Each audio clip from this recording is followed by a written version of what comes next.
Price the Lord. கர்த்தருடைய நாமம் மகிமைப்படுவதாக. இந்த நாளும் இயேசுவின் நாமத்தினால் உங்களுக்கு இனிய நாளாய் அமைவதாக. இந்த நாளுக்கான கர்த்தருடைய வார்த்தை ஆதியாகமத்தின் புஸ்தகம் 3ஆம் அதிகாரம் 1ஆம் வசனம். தேவனாகிய கர்த்தர் உண்டாக்கின சகல காட்டு ஜீவன்களை பார்க்கிலும் சர்ப்பமானது தந்திரம் உள்ளதாயிருந்தது. அது ஸ்திரீயை நோக்கி, நீங்கள் தோட்டத்தில் உள்ள சகல விருட்சங்களின் கனியையும் புசிக்க வேண்டாம் என்று தேவன் சொன்னது உண்டோ என்றது. கர்த்தருடைய நாமம் மகிமைப்படுவதாக. பிரியமானவர்களே, இந்த நாளுக்கான வார்த்தை உணவை குறித்து, புசிப்பதை குறித்து ஜாக்கிரதைப்படுவோம். இந்த நாள் உபவாச நாள், சபையின் உபவாச நாள். நீங்கள் எல்லாரும் உபவாசம் எடுக்கிறீர்கள் என்று கர்த்தருக்குள் விசுவாசிக்கிறேன். வாரத்தில் இருமுறையாகிலும் உபவாசிக்க வேண்டும். இது பரிசேயருடைய நீதி. ஆனால் கர்த்தர் நமக்கு சொல்லியிருக்கிறது, பரிசேயருடைய நீதியிலும் அதிகமாய் நமக்கு இருக்க வேண்டும். ஆகவே ஒரு 3 வேளையாகிலும் நீங்கள் உபவாசிக்க வேண்டும். பாருங்கள், இந்த முதலாவது பாவம் அந்த ஏதேன் தோட்டத்திலே உண்டானதற்கான காரணமே உணவுதான், பசிதான். புதிய ஏற்பாட்டிலும் இயேசு தன்னுடைய ஊழியத்தை தொடங்குவதற்கு முன்பதாக 40 நாட்கள் உபவாசம் எடுத்த பிற்பாடு இயேசுவுக்கு வந்த முதலாவது சோதனையும் உணவுதான், பசிதான். பிசாசு இயேசுவினிடத்தில் வந்து சொன்னான், இந்த கல்லுகளை அப்பங்களாக்கி சாப்பிடும். இந்த உணவு நமக்கு தேவை. வேதம் சொல்லுகிறது, வயிற்றுக்கு போஜனமும் போஜனத்திற்கு வயிறும் ஏற்கும். தேவன் இதையும் அதையும் ஒழிய பண்ணுவார். இன்றைக்கி உலகத்தில் உள்ள அநேகருடைய கவலையே, இந்த வயிற்று சாப்பாட்டுக்கு தாயா நாங்கள் உழைக்கிறோம். இந்த சாப்பாடு தானே, ஒரு ஜான் வயிற்றுக்காக தான் எல்லாருமே உழைக்கிறாங்க. உண்மைதான். ஆனால் கர்த்தர் கற்றுக் கொடுக்குற சத்தியம் என்னென்னா, இந்த உலகமே இந்த உணவுக்காக உழைத்து கொண்டிருக்கும் பொழுது நாம் அதை குறித்து கவலைப்பட வேண்டாம். அது அஞ்ஞான உலகம். கர்த்தர் நமக்கு தேவையானதை தருவார். ஆனால் இந்த ஸ்பிரிச்சுவல் டிசிப்ளின் என்னென்னா, உணவை குறித்து எச்சரிக்கையாயிருங்கள், பசிக்கு உங்களை ஒப்பு கொடுக்காதிருங்கள், உபவாசம் எடுங்கள். ஏன்? இந்த உபவாசிக்கும் போது தான் இந்த ஜாதி பிசாசை துரத்த முடியும். உங்களுக்கு எதிராக, குடும்பத்துக்கு எதிராக செய்வின, மந்திரவாதம், முன்னேற விடாதபடிக்கு தடை, கடன் பிரச்சனை, சமாதானம் இல்லை, அன்பு இல்லை, நல்ல ஒரு ஆரோக்கியம் இல்லை, இது எல்லாம் பிசாசு முடக்கிறான். இந்த முடக்கிற சத்துருவை நீங்கள் ஜெயிக்கணும்னா உணவில் ஒரு கட்டுப்பாடு கொண்டு வந்து உபவாசம் எடுங்க. உபவாசம் எடுக்கும்போது கர்த்தர் அங்கே பிரியப்பட்டு ஜெயம் கொடுக்கிறார். சத்துரு தோற்று போகிறார். நீங்களும் ஜெயிக்கிறவர்களாய் புறப்படுவீர்கள். இந்த நாளிலே உபவாசிப்பீர்களா? அப்போ சாப்பிடவே கூடாதா பாஸ்டர்னு கேட்கக்கூடாது.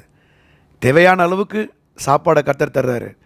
அந்த 3 வேளை சாப்பிட்றோம்ல, அதில் ஒரு வேளை கட் பண்ணிவிட்டு குடும்பத்துக்காக உபவாசம் எடுங்க. உபவாசத்தோடு முழங்கால் போட்டு கரங்களை உயர்த்தி ஸ்தோத்திரிங்க. எந்த இடத்துல உங்களுக்கு ஜெயம் இல்லை, எங்கே தோற்று போகிறீங்க, கர்த்தர் ஜெயம் தருவார். எந்த இடத்துல வளர்ச்சி இல்லை, கர்த்தர் ஜெயம் தருவார். ஏன்? உபவாசம் கர்த்தருக்கு பிரியமானது அல்லவா? பாருங்கள், சிங்ககபியில் சிங்கத்துக்கெல்லாம் கர்த்தர் தான் சாப்பாடு போடுறாரு. வேதம் சொல்லுகிறது, சிங்கக்குட்டிகள் தாழ்ச்சி அடைந்து பட்டினியாக இருக்கும். ஆனால் கர்த்தரை தேடுகிறவர்களுக்கோ ஒரு நன்மையும் குறைவுபடாது. காட்டுக்கு ராஜா சிங்கம், அது என்னைக்காச்சும் சாப்பாடு இல்லாமல் இருக்குமா? ஆனால் அது கூட தாழ்ச்சி அடையுமா? பாருங்கள், தானியலை கொண்டு போடப்படுகிற சிங்ககபியில் எல்லா சிங்கத்துக்கும் சாப்பாடே கொண்டு வந்து போடப்படுகிற கைதி தான். ஆனால் தானியலை கொண்டு வந்து போடுறதுக்கு முன்னாடி சிங்கங்களோட பரலோகம் ஒரு டிஸ்கஷன் நடத்துது. அப்படி தான் நான் நினைக்கிறேன். அங்கே ஒரு தூதன் வந்திருப்பார், சிங்கங்கள் எல்லாத்தையும் கூப்பிட்டு நிற்க வச்சுருப்பார். இப்போ நாளைக்கு தானியல்னு ஒருத்தரை கொண்டு வந்து உங்கள்கிட்ட போட போகிறாங்க. நீங்கள் அந்த 24 மணி நேரம் சாப்பிடாமல் இருக்கணும். உங்கள் வாயை கட்டி போட்டுருவேன். நீங்களாம் அதுக்கு ஒப்பு கொடுங்க. தானியலை சாப்பிடாமல் 24 மணி நேரம் இருந்தீங்கன்னா அதுக்கு அடுத்த நாள் ஒரு கும்பலே உங்களுக்கு வரும். அந்த கும்பலை நீங்கள் நல்லா சாப்பிட்லாம்.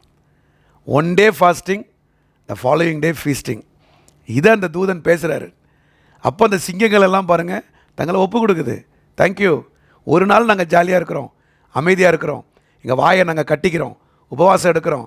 அடுத்த நாள் தான் நீங்கள் தரப்போகிறீங்களே.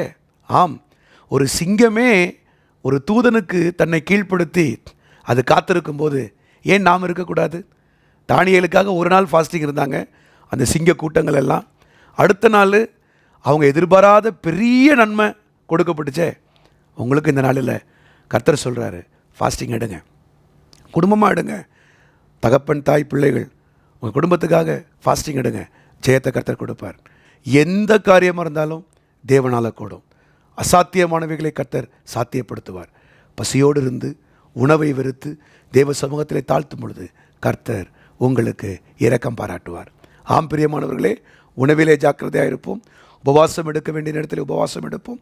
நம்மை தாழ்த்துவோம், தேவ சமூகத்தில் ஒப்புக் கொடுப்போம். கர்த்தர் நமக்கு ஜெயத்தை கொடுப்பார். ஜெபிப்போமா? பிதாவே, உடைய கரத்தில் எங்களை ஒப்புக் கொடுக்கிறோம். இந்த உபவாச வேளையில் ஆண்டவரே, உடைய பிள்ளைகள் எந்த சாக்கு போக்கும் சொல்லாமல் தங்களை வருத்தி ஒரு வேளையாவது உபவாசம் எடுக்க உதவி செய்யும். ஆண்டவரே, உபவாசத்தோடு உம்மை நோக்கி பார்க்கிற பிள்ளைகளுக்கு கர்த்தர் இறங்கி மனதிறங்கி இதிலே அவர்கள் சிக்கியிருக்கிறார்களோ, தோல்வி என்று சொல்கிறார்களோ, சாத்தியமில்லைன்னு சொல்கிறாங்களோ, மரித்து விட்டது இனி அதிலே ஒன்றுமில்லை என்று சொல்லுகிறார்களோ, எங்கள் தேவன் காத்திருந்து உபவாசத்தோடு கேட்கிற பிள்ளைகளுக்கு கர்த்தர் இறங்குவீராக, மனதிறங்குவீராக, கிருபையாய் இறங்குவீராக, ஒத்தாசை அனுப்புவீராக. ஜெயமாய் நாங்கள் சபையோடு சேர்ந்து ஜெயமெடுக்க உதவி செய்யும். போராடி ஜெயமெடுக்க உதவி செய்யும். எங்கள் தேவன் தூதரை அனுப்பி கிரியை செய்யும். உடைய பிள்ளைகளுக்கு இறங்குவீராக. துதிகன மகிமையெல்லாமுக்கு நாங்கள் செலுத்துகிறோம். இயேசுவின் நாமத்தில் கேட்டுக்கொள்கிறோம் நல்ல பிதாவே. Amen, amen, amen. God bless you. Praise the Lord. கர்த்தர் உங்களுக்கு கிருபை தருவாராக. ஆமேன்.